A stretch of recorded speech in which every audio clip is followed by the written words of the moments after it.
look at the project description, many features I will give you. Yeah. So in the first part, so the editing, insertion, update, deletion, transcript, I will give you the PHP code. I also explain. Yeah.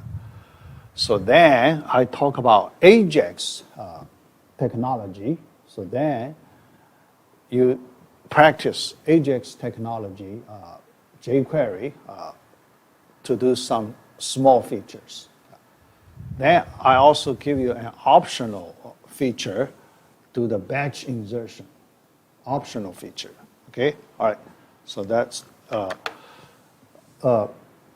so the goal of this one, because I noticed some students may not be familiar with the PHP coding, so I try to help you learn faster.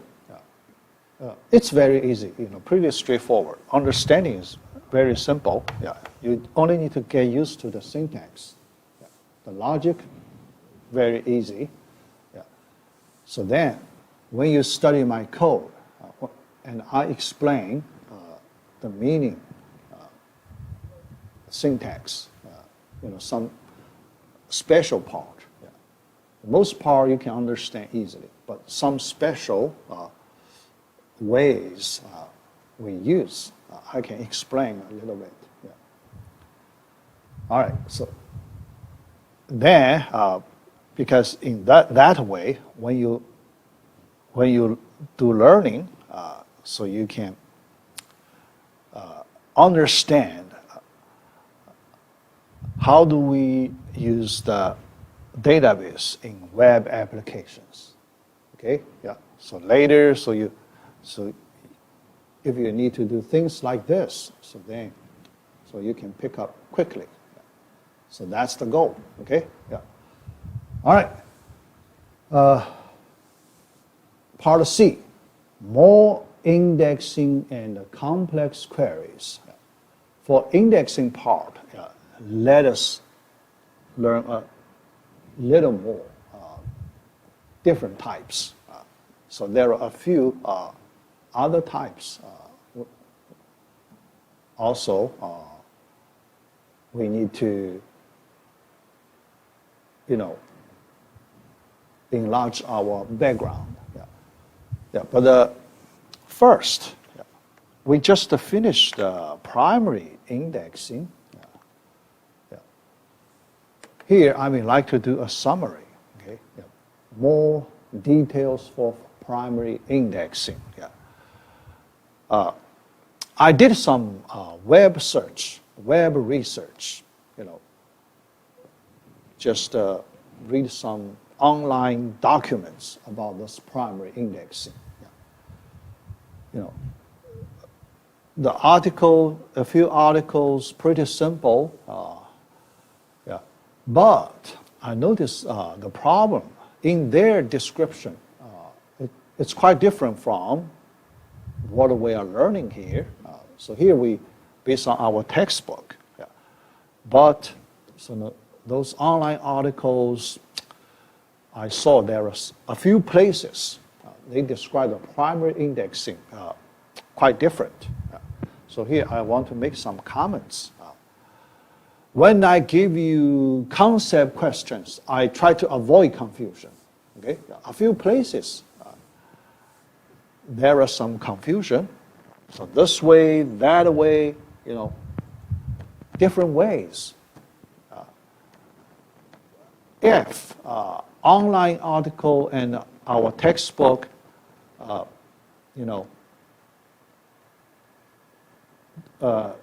there are some difference, then I try to avoid those questions. Okay, I try to avoid those questions. Yeah.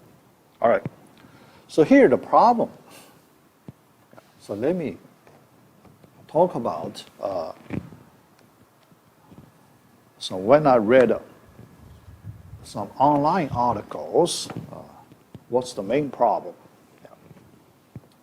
All right. So here. Yeah. So let me describe web articles Okay, yeah, you know. In their description about the primary indexing, first, the primary key. Remember, we have a primary key concept. Primary, because each entry has a key we call the primary key. In that article, the primary key of the index file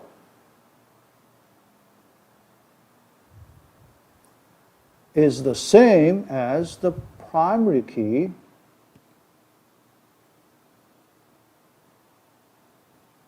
of the original table.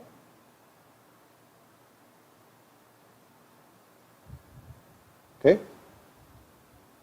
Same. Yeah. So, in other words, they just use the primary keys of the original table to create primary index file. Yeah. So that's the first big difference. For us, we do not require primary key. So we need a key. Yeah. So we need a key from original table. Yeah. But we do not require primary key. Okay? Yeah. So that's one big difference. Yeah. Later, then I will talk about, my comments. The first difference. The second difference, original table must be ordered based on the primary key. Yeah. So I look at their diagrams. Yeah. I look at a few diagrams in their articles. So they all ordered based on the primary key. Yeah. So the original data file,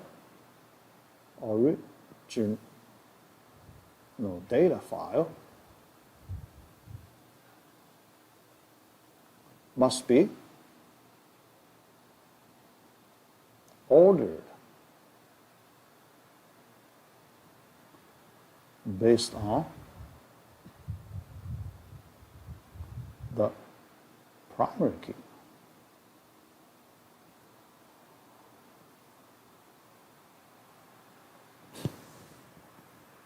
These two properties, then if when we follow these two requirements, then too restrictive, okay, extremely restrictive, then the primary index may not be useful, okay?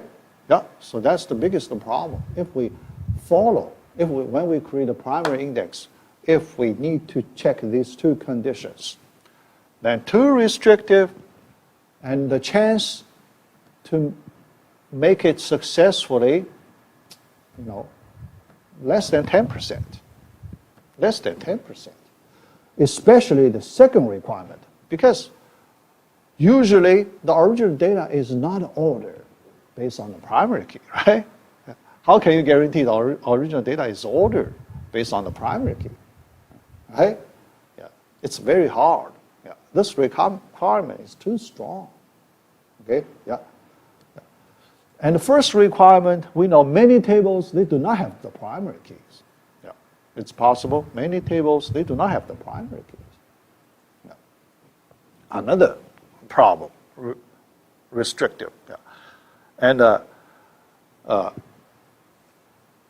in our textbook understanding, we do not require these two main requirements. Yeah. So then, the chances to create primary index files very large. Yeah. Because the goal, we want to make more than 90%. More than 90% of the chances we can use the primary index.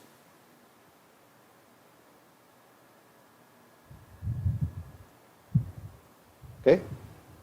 Yeah. 90% of the time. Yeah. Then the remaining other cases less than 10%. Yeah.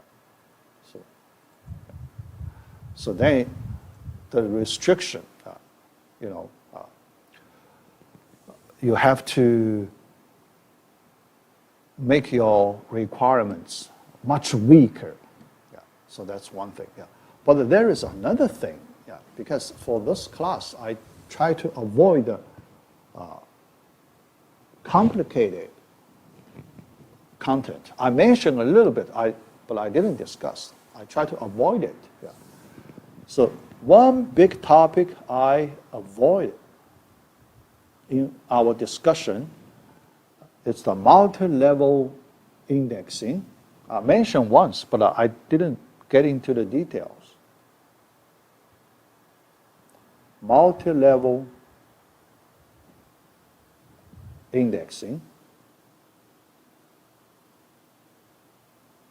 Yeah.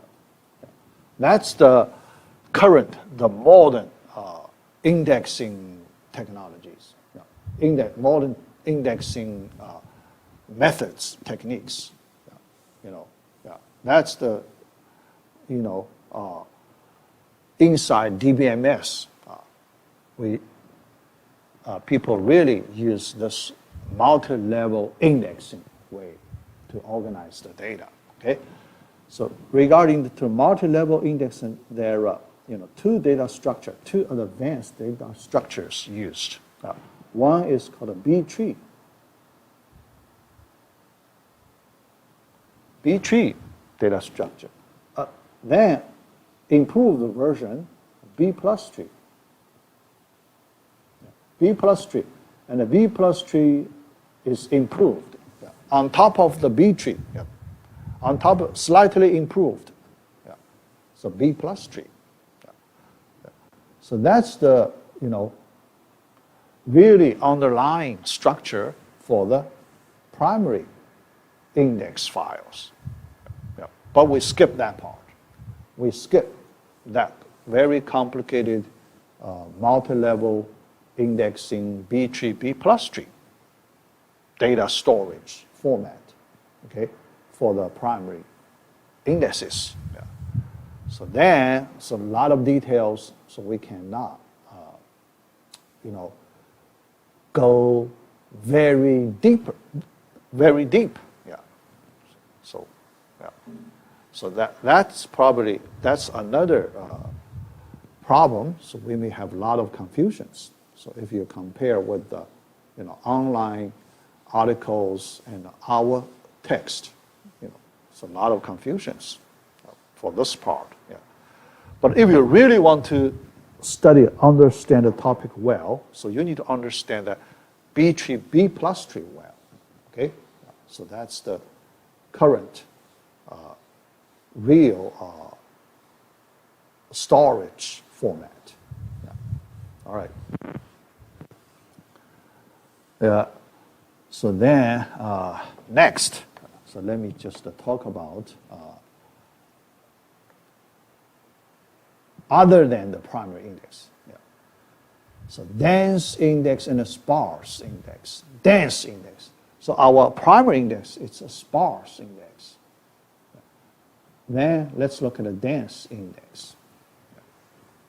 Sparse, so from the name you can understand. The number of index is less than the number of records in the original table. Yeah. So you select some representative. You select portion of the representative records, and you use them to make your sparse index. So that's the idea. The dense, you do not select. Okay? So you use all the records in the original table to create your index files. So these two types. Yeah. So the dense index, a dense index has an index entry for every search key value and hence every record in the data file. Yeah. Yeah. Right. Yeah. This one, so you will see sometimes we need to use the dense index. Sparse index, for example, so one problem we saw in the previous slide, if the data is not sorted based on a particular field, the data is not sorted, okay? Then, because you want to use the binary search to find your record. Sometimes you may need to use the dense index, okay? To solve the problem. All right. Primary index is not dense. Primary index we skip quite some records in the original table. Remember? So we just store the anchor record. So the first record in each disk block, we just store the anchor record. So for the primary key index. All right. One index entry for one block anchor for the primary key. All right. But here,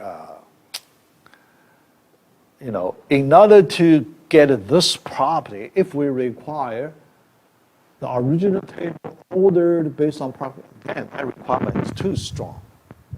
That requirement is too strong. If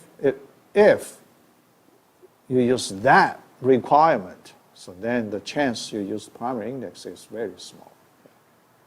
All right, So that's could be a problem. Okay, all right. Sparse index. Primary index, sparse index. Okay? A sparse index has index entries for only some of the search values, not all, some representative, some special records with some special properties. Sparse. Okay? Comparison. Here, comparison. A dense index is larger than a sparse index. All right.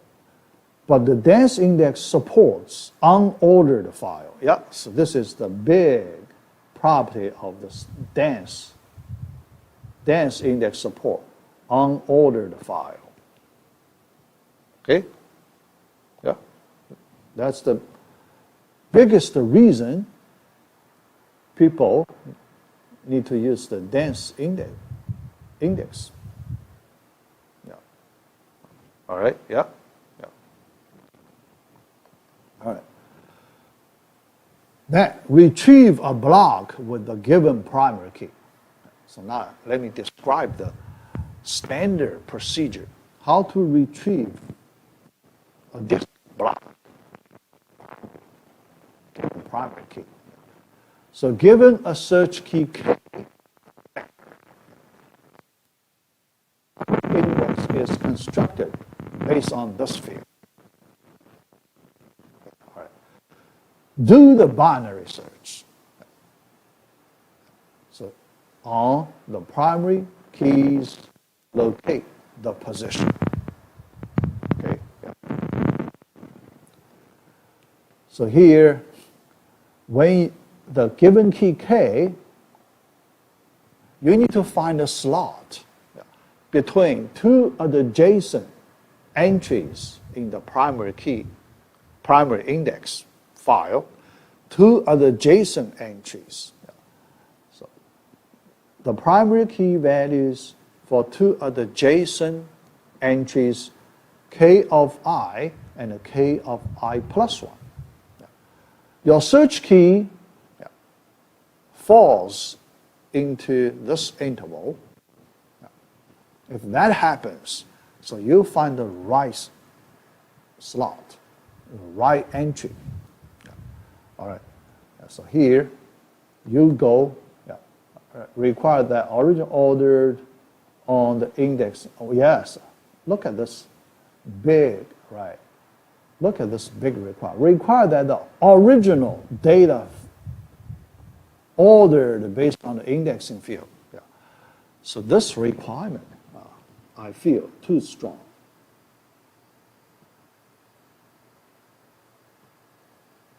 This requirement too strong. Okay, the primary index. Then, yeah, then, based on this understanding, the chance to use primary index may not be very high. Yeah, may not be very high. Yeah. So if you look at the real world tables in any business, you just look at the general tables. How many times you see the original table is ordered based on any key? It's rare. It's rare. Yeah. So this requirement actually reduce the usage of this kind of primary key. Yeah. Yeah. Yeah. All right. Get the pointer P of I to reach the disk block containing the record with the key K. Yeah. All right. Yeah. Anchor record. Yeah. Containing the disk block. Yeah. Right. So load the whole disk block into the main memory. The disk block, last time I mentioned the size, approximately 4 KB. Okay? Not too big, not too small. Yeah. Yeah, just appropriate. Yeah. All right. So we can load this unit of data into the main memory. Yeah. Relatively fast. So then, find the record in memory, in main memory. Find the record in main memory. Yeah. All right. Yeah. So here, after the discussion we have here, so you can see the main problem related to, search efficiency, and the way to organize the data is this one here, this requirement. That's the main problem. Data in the original file based on one particular field is ordered, yeah, but that requirement is too strong. Okay? Yeah. That reduced the usefulness of this technology, right? Yeah. So if most of the table do not have this property, how can you use this type of primary index? So you have to use the dense index. Yeah. In that way, yeah. So that means so here, I think we can make the conclusion here. Yeah. So that is, if most of the real-world tables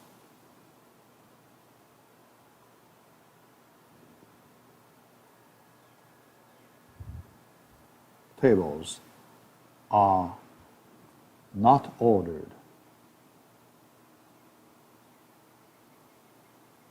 based on any particular key.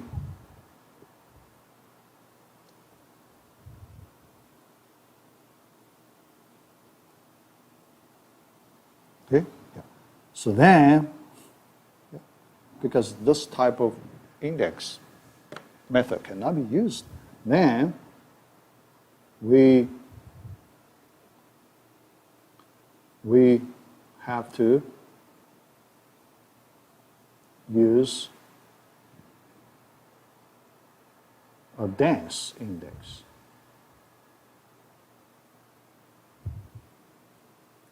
Okay? Yeah.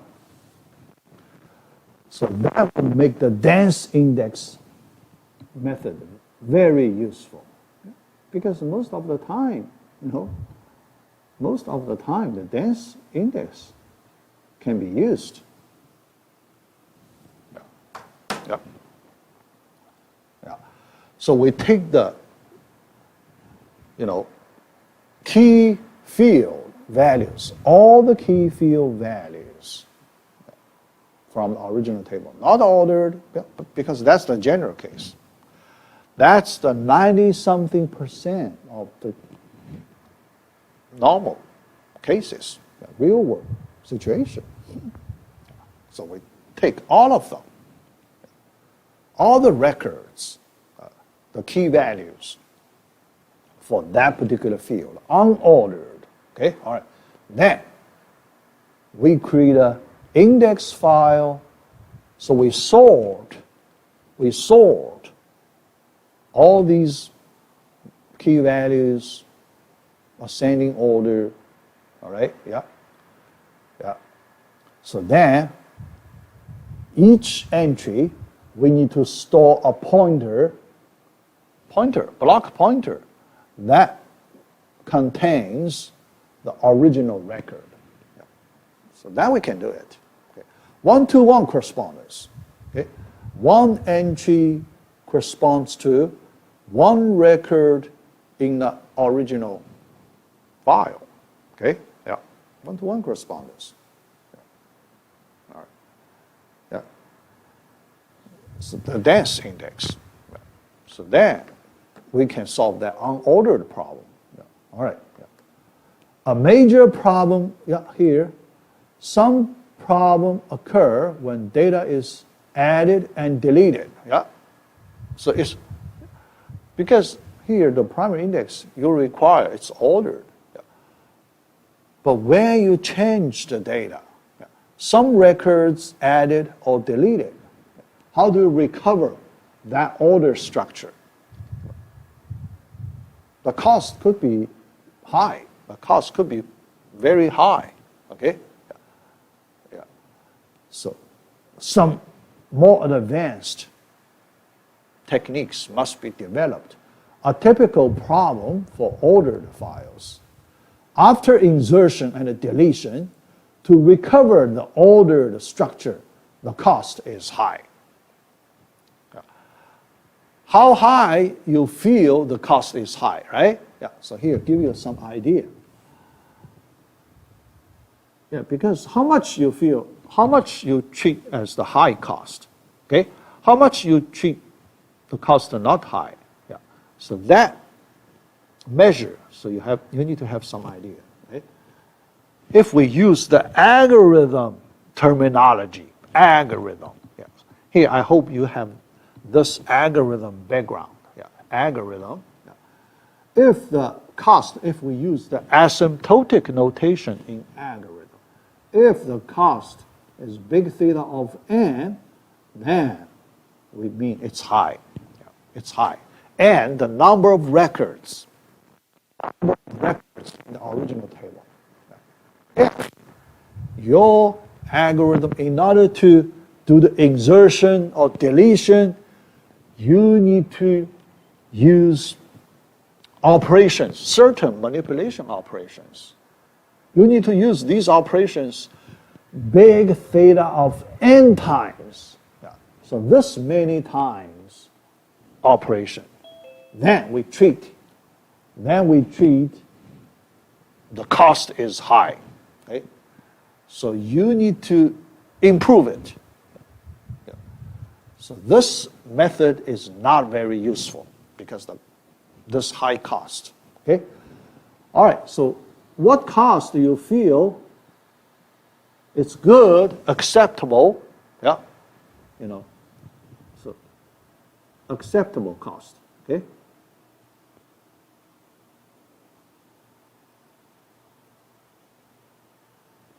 So what cost do you feel acceptable? Big theta of log n. Log base 2 n. Okay? All right. Yeah, log n. Yeah. The binary search. Yeah. All right. the binary search performance, you feel it's good. So you're satisfied, acceptable. Okay? Yeah. Linear search. Yeah. So this is the linear search. Linear search. Linear. Okay? So linear search performance. This is the binary search performance. Okay? Yeah. That's acceptable. Yeah. So that means you need to modify your underlying storage data structure for your index file to support this binary search. Okay? Yeah. All right. Yeah. Actually here, because this number, this 2, may not be 2. Yeah. Because when we use the multi-level, so our base could be a relatively large number. It's a log. Okay? Yeah. Yeah. But the base number, could be relatively large. Yeah. In that way, so your search much faster. Change in the primary index. Move records to make space for a new record. Yeah, if you do that, that's expensive. Here I'm talking about why. So if we work on primary index, if we do not use some advanced data structure, it will be very slow because you need to move records to make space. That operation very slow, too slow. Yeah. Change anchor records in some blocks. All right. Change some index entries. Yeah. So you need to do all these changes. Yeah. Every time when you modify your data by insertion, deletion, you need to do all these changes. Yeah. All right. So the conclusion, yeah. So here we noticed, the big problem in primary index. Big problem in primary. So a more advanced data structure is needed. So that B tree, B plus tree, that multi-level tree structure. Okay, all right, yeah. So here I do not expand that. Okay, that advanced, yeah, because first it's very hard to understand. Second, it would take too much time. Explain to understand the multi-level tree structure, B tree, B plus tree. It will take too much time. Yeah. So here we skip that topic. Yeah. But for you just know. Yeah. So there are some advanced data structures, so they can help us solve the technical problems. So for the primary index, so there are several problems, not very friendly for our real-world applications. Yeah. Yeah. But for so there are solutions. Yeah. So there are good solutions. Yeah. Yeah. All right. Yeah. So okay. Yeah. So let's just cover this much of the background. Yeah. So although it's not enough, I understand it's not enough. Hopefully, so you get some basic ideas. Yeah. So later, when you need to learn more and more, so you can, continue from, this basic level knowledge. Okay. All right. Next, we need to move to the queries, complex queries. First, let's learn this exists function. So there is a special function called exists. Okay? Its meaning straightforward. Meaning exists. Okay? Yeah. Yeah. So if you apply a function on a query table result,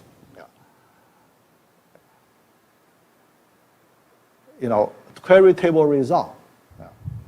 Exist function just return true if the table contains some rows. Yeah, exists. At least one row exists in that result table. That's simple. Okay, exists. Yeah. Otherwise, it returns false, not exist. Okay, all right. Exists function in SQL. Yeah. Yeah. Although here you see it's very simple, but it's very useful. Yeah. This simple function is very useful. Yeah. And we can use this simple function, we can solve many relatively hard query questions. Yeah. All right. Check whether the result of a correlated nested query, inner query, is empty, contains no tuples or not. Yeah, that's simple. Okay? Yeah. So here, typically, we apply this function in a correlated nested query. Yeah. And this function, so usually we use it in the inner query. So we know inner query is harder to understand. Outer query, easy to understand. Inner query, much harder to understand. Yeah. So for the inner query, there are many conditions, very complicated. There are some complicated conditions. Yeah. So one way to handle those complicated conditions, we can use the exist function. Yeah. But you need to practice, get used to, the way using this function. Yeah. Here, let me give you some simple examples. Yeah. All right. True if the nested query result contains at least one tuple. Yeah, not empty, one tuple. Yeah, it exists. Okay. The query result exists. Yeah. False if the nested query result contains no tuple. It does not exist. It does not exist. Yeah. Then there is a negation version, not exists. Yeah. Because sometimes you want to use this not exists version. If it's empty, the function value is true, not exists. Okay? Empty, true, empty, false, not empty. Yeah. Yeah. The opposite way. Yeah. Yeah. Although you feel, these two basically the same, but you will see in some situations one version is better than the other version. One version is more convenient to use, logically, than the other. So you just pick the better one. Okay? Yeah. All right.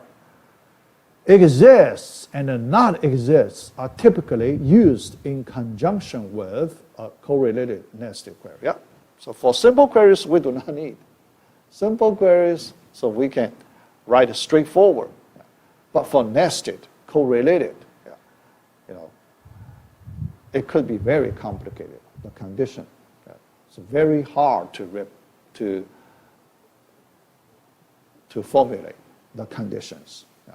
So then, this way is, we can treat it as a powerful tool to, solve those relatively hard questions. Yeah. All right. Example using exists function. Yeah. Let's compare. Yeah. Yeah, because we have old way and a new way, right? So the way that we do not use exist function and the way we use exist function. Yeah. All right. So look at this. This is our old query statement. Yeah. Here, you can see dependent, right?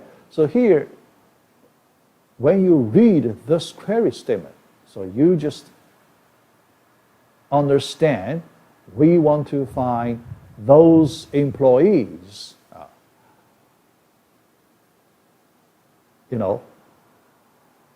who has dependent with the same sex as the employee. Yeah, yeah. So dependent, children, right? Son, daughter, two children types. Yeah, yeah. And employee. Employee has sex, so male, female. Children, sex, male, female. Here the condition. Employees gender and the children gender the same. Yeah. So, and we want to list the names of those employees. Okay? Yeah. Yeah. So here, just a practice. In the real world, we don't know. So why people need this? Yeah. It's not important. So here we just practice. Okay? All right. Here you can see we do not use exist function. Okay? We just use our standard way. But as a practice, let's convert it to the version using exist function. Yeah. Let's look at it. Yeah. Although for this simple, yeah, we know this is a simple query. Usually for simple query, yeah, we try to avoid, using the exist function. Yeah. Only when the query is relatively complicated, so then we use. Yeah. Simple query, we just use the most straightforward way to write the queries. Okay, all right. Yeah, here, look at the new way. This time. Then, yeah, outer query, very simple. Let's just focus on the inner query after the first where clause. Okay, after first where clause, we apply exists function. Yeah. That's an exists function. Okay, inside this exists function, we create an inner query. Another statement, inner query. Okay, yeah, yeah, yeah, yeah. This inner query actually just copy that. All right, yeah, yeah, copy that. Okay, yeah, exists. Yeah, exists. All right. It looks like redundant. Yeah. Here it looks like redundant. Okay. Yeah. Yeah. But the logic is there. Yeah. In this question, yeah, I agree. So this exists function is not a good way to go. Yeah. In this example, yeah, because the question is so simple, yeah, but you make it more complicated, unnecessarily complicated, right? Yeah. For this particular question, I agree it's not a good solution, yeah. But for our understanding, so we just look at the logic. Yeah. So we can do it in this way. The logic is there, okay? Yeah. All right. But later you will see for some other complicated queries, sometimes if you do not use this way, it's very hard to write your queries. Yeah, it could be very hard. Yeah. Yeah. Yeah. So you can treat it as a powerful tool. Yeah. So you need to use. Yeah. So later I will find some complicated examples, yeah, for you so you can see. Yeah. Without using exist function, yeah, it could be too hard. Yeah. So yeah, I try to find, for my old questions, try to find, yeah, these examples. Yeah.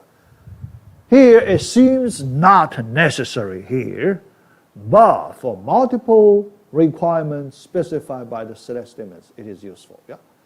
Because sometimes you have multiple conditions. You have multiple conditions. Okay? Yeah. Yeah. So you want to separate. Yeah.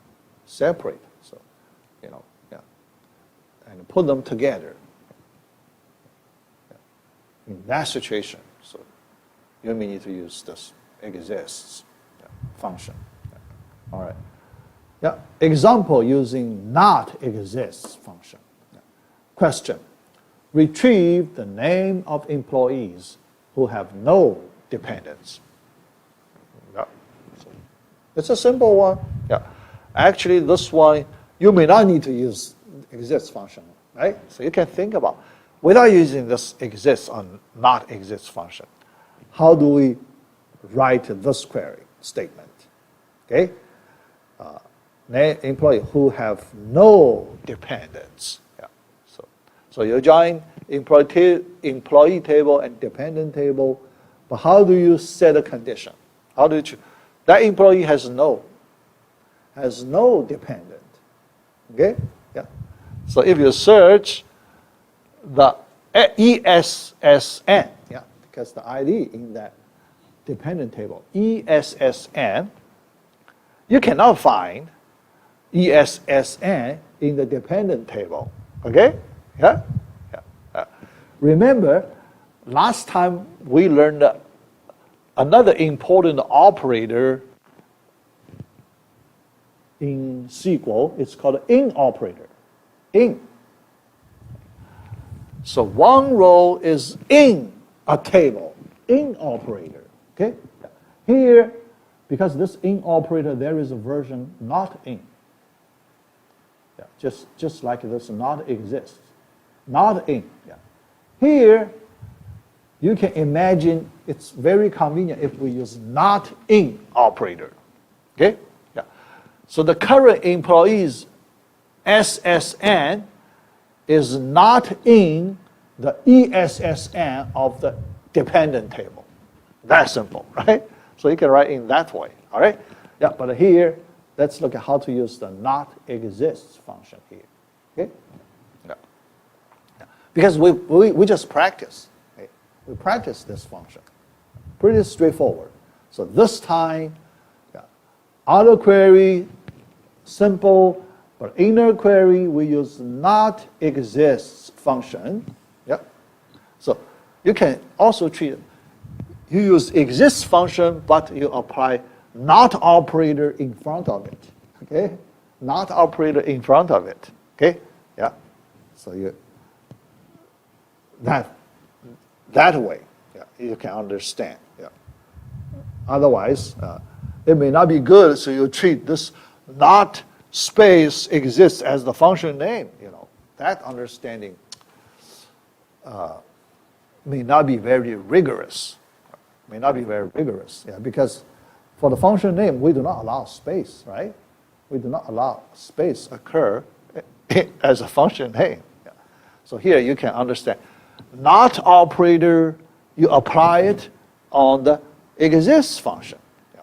But because they are used together, so you just treat as a, integral part, not exists. Yeah. All right. Yeah. So inside an inner query, you select, okay, yeah, the dependent table, but with the condition SSN equals ESSN, and you only want to list those employees that this inner query result is empty, so not exists. So you can see this is a perfect place. You need to use this not exists function. Yeah. So here when I talk about, I just say not exists function. Okay. Yeah. But our understanding, so we can treat as not operator on the exists function. Yeah. But we do not say that so many words. Yeah. We just say not exists function. Okay. All right. Yeah. Question. Retrieve the name of each employee who works on all the project controlled by department number 5. Yeah, this query question, this is a hard one. Yeah. This question is a very hard one. The hard part is that its logic is hard. Its logic is hard. Okay. Retrieve the name of each employee who works on all projects controlled by department number 5. We know department 5 controls certain number of projects, right? Yeah. Certain number of projects, A, B, C, and so on. Okay. Yeah. Here we want to find those employees. So let's pick a typical employee. One such employee. To make this employee satisfy the given condition, what do we require?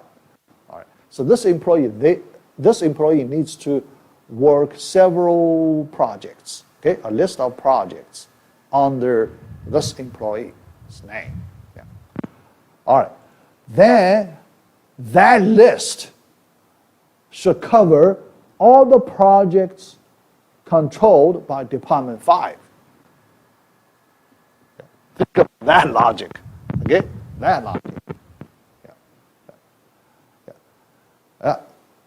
All right, so that's understanding the hard part here, okay? All right, so look at the statement. Outer query, straightforward, simple. Now, where not exists inner query. So let's look at the inner query. So this inner query, select P number project. Yeah, we only need to use project number to identify the projects from project where department denom equals 5 except. Here we use a set operation, except.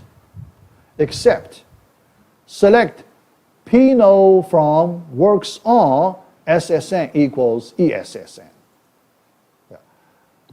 And after this except operation, not exists. The result is empty if this function returns true, we say this employee satisfied the condition. Can you understand? Yeah. So this query is the hardest one in this class. In this class, the hardest query is like this. It is like this. If you can understand, if every time you see this query statement you can understand, then you're pretty good. Okay, so you have a very solid understanding of SQL queries. Okay, here I can explain. So here let me explain the logic. So let me, use a little more time to explain the logic of this query. All right, here, except. I drew the diagram before. Set A, set B, then we do except. Okay? So here, first round understanding. So let me do first round understanding. Okay. All right. Set A, so we have two sets. Set A, set B. The general situation. All right. Then there is overlap. Okay. So here inside set A, we want to remove the overlap. In set B, remove. Okay. So we use this except operator. So we call it A except B. A except B. All right. So next, let me explain what's the meaning when A except B equals empty. So here we want to find a special case. A except B equals empty. Empty set. Okay. What do we mean that? Okay. It means that A is a subset. A is a subset of B. Okay. A is a subset of B. Okay. If we draw a diagram, A is completely inside B. Okay? A is here. B contains A. So the whole A elements. All the elements in A also belong to B set. Then you do except operation, you remove everything, right? You remove all the elements in A, so it's empty. Yeah. So that's the logic, okay? All right, so here it tells us projects controlled by Department 5 is a subset of all the projects worked by the current employee. That's the meaning, okay? So this is not an exist function condition. It's just an interpretation. It gives us the interpretation of this one. Yeah. So the projects, all the projects controlled by Department 5 form a subset of all the projects worked by the current employee. The current employee may work more projects than the projects controlled by Department 5. Yeah. More than that. Yeah. Yeah. So the projects controlled by Department 5 only a subset of the projects worked by this particular employee. Yeah. That's the meaning. Okay? Yeah. So here we use not exists function to interpret that meaning. Okay? All right. Yeah. Yeah. Yeah. All right. Negation approach. Yeah. All right. C.3, negation approach. Yeah. So here you can see there are a powerful way to write SQL queries using the negation operator. Negation approach. So what's that? So this is the hard part. Very hard part. For understanding, to understand the SQL queries, this negation approach, very hard to understand. Actually, you will see double negation. The hard part is double negation. Not twice, double negation. Yeah. Most people will get confused. Yeah. Negate once and then negate another time. Yeah. So most people get confused. Yeah. So that's the hardest type of queries. Yeah. We are learning here. Okay? Yeah. Using the negation approach. Yeah. So let's try to understand. Yeah. Very, very hard. Yeah. So, but let's try our best to understand. Yeah. All right.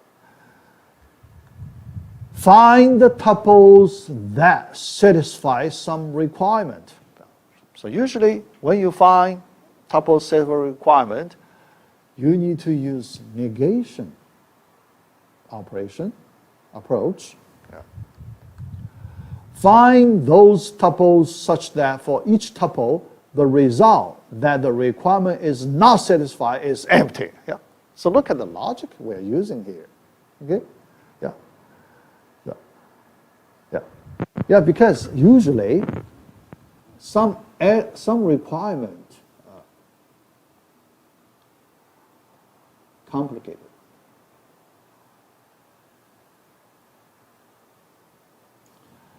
If we try to represent the requirement directly, it's too hard.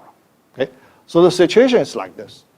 If we want to represent, use the SQL statement to represent one particular requirement directly, okay? Directly, it's too hard. Yeah. Yeah. Because from the logic, it's very hard. Okay? Then, yeah. So there is one possible solution. We use this way. For those tuples such that, so here you pick one representative of those tuples. One, you select a typical one. Yeah. Result that the requirement is not satisfied. So you negate the requirement. Okay? You negate the requirement. Yeah. We want to get those,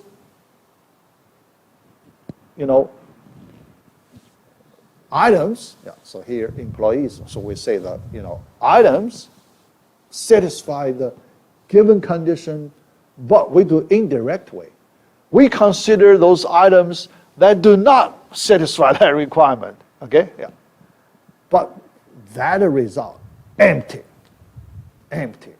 So we use this way to describe. This is the negation way, negation approach. Here, let me use an example. Yeah. All right. Yeah. Here. So here you can see, that's our previous example, right? Yeah. So here we use this time negation approach to understand. Retrieve the name of each employee who works on all project controlled by department number 5. Yeah, we just did it, right? We just did it, yeah. Here, let us use the negation approach to understand the logic of this SQL statement. Yeah. Interpretation. Those projects controlled by department 5, but not worked by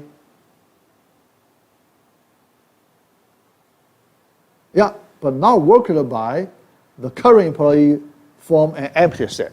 Yeah. So another thing, yeah, because the same meaning, we can use different sentences to represent. Our previous understanding from the previous time, we use this way to understand. Okay? We use the two sets. Yeah. Yeah.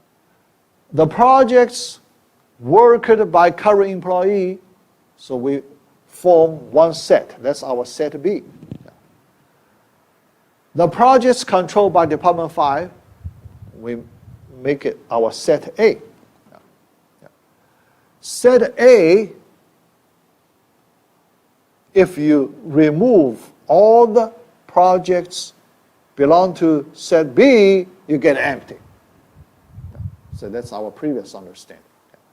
So here, slightly different understanding, basically the same. Yeah. So the project controlled by department 5, that's set A, but now belong to set B. Yeah.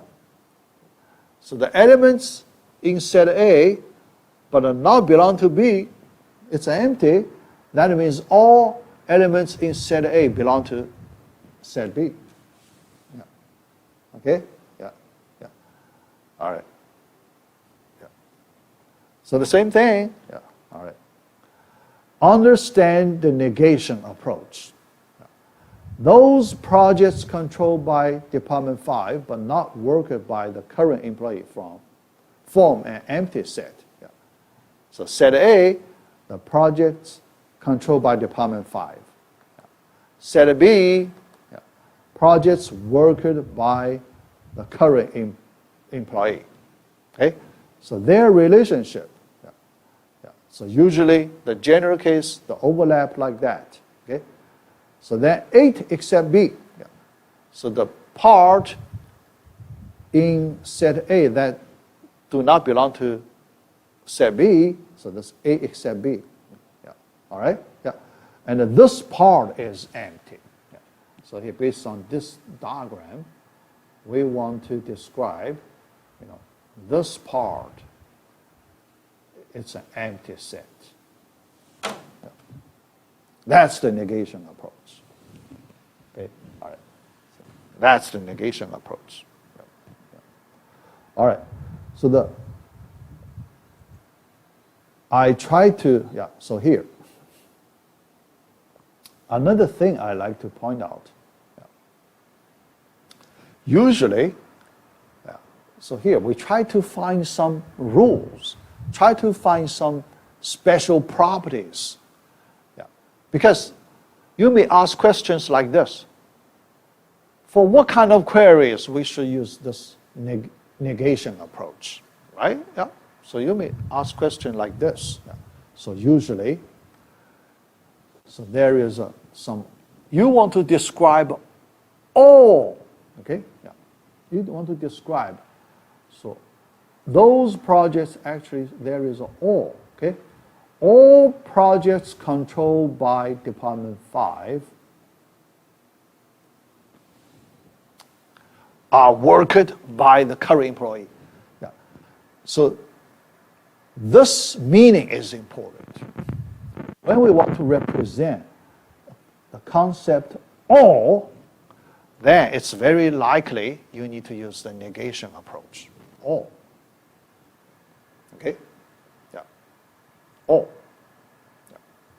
So you want to represent, you want to cover all items that satisfy certain condition in that situation. So you need to prepare yourself. Well, you may need to try to use the negation approach. Okay, yeah. So that's the, some important indicator. Yeah. So this all we can call indicator. Okay. Yeah. Negation approach indicator. Yeah, but sometimes you may not see the explicit all words, right? Yeah. So in the previous the statement. Yeah. So let me move to the previous slide. Yeah. Previous slide. Yeah. Here you see explicitly. Yeah. So this, I said this is indicator. Okay. Yeah. So here we can call this negation indicator.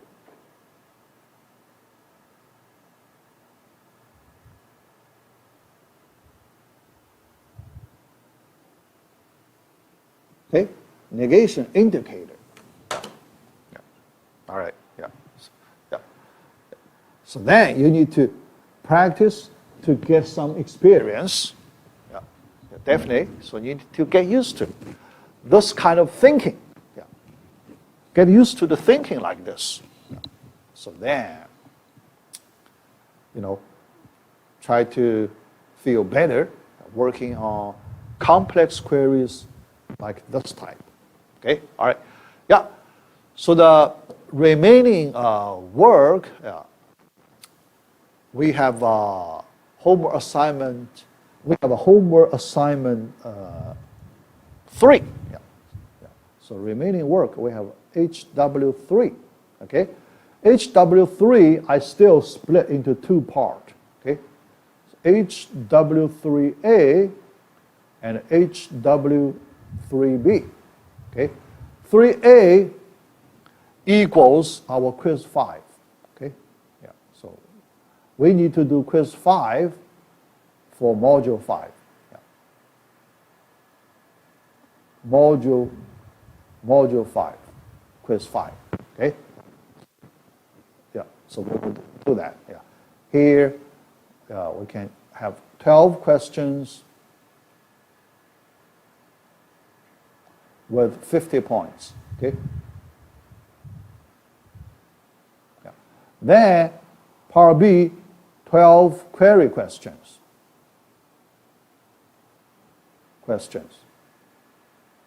Yeah. Yeah.